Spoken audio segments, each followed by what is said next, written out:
Jim Holley, supercrosslive.com. Well, Austin Forkner last week, I know you were frustrated. Leading that main event, has the problem, goes down, ends up fifth, lost some points, but a whole different scenario here in Indianapolis, Indiana. You got to worry about that showdown against the West Coast guys, West versus East. Yeah, just kind of last weekend was just a mistake on my part, and this weekend it's pretty much just been, I've been taking every race as that individual race, not really thinking about the championship, just taking every race as like, all right, I need to go do the best that I can at this race, and just not really worry about the championship. That's going to end up, I'll worry about that like at the end of the year. But so this is just another race, and I need to try to beat everybody. West or East, doesn't matter. I need to win.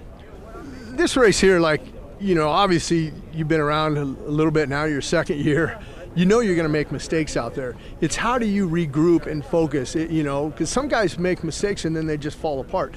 You're not that type of a guy, but what do you say to yourself if you made a mistake and you're leading this thing? Like, how do you calm yourself back down and say, okay, I got to get focused again? Yeah, it is hard, because if you make a mistake and you got somebody right on you, obviously your heart rate's going to go up. And if the track is rutted like this one's probably going to get, then it's going to be even easier to make a mistake, easier to get flustered. So you just got to try to kind of just tone it back and just try to relax and just keep hitting your marks. And if there's somebody behind you, obviously you don't want to leave the door open, so you're going to want to like block some inside, so you're going to have to change up your lines. But I mean, that's just part of it, you know, like if they're in front of you, if you're behind somebody and they're making mistakes, you're in that, like they're in that position. So it's, I mean, obviously you don't want to make them, but you're probably going to make a few, so you just got to recover and regroup.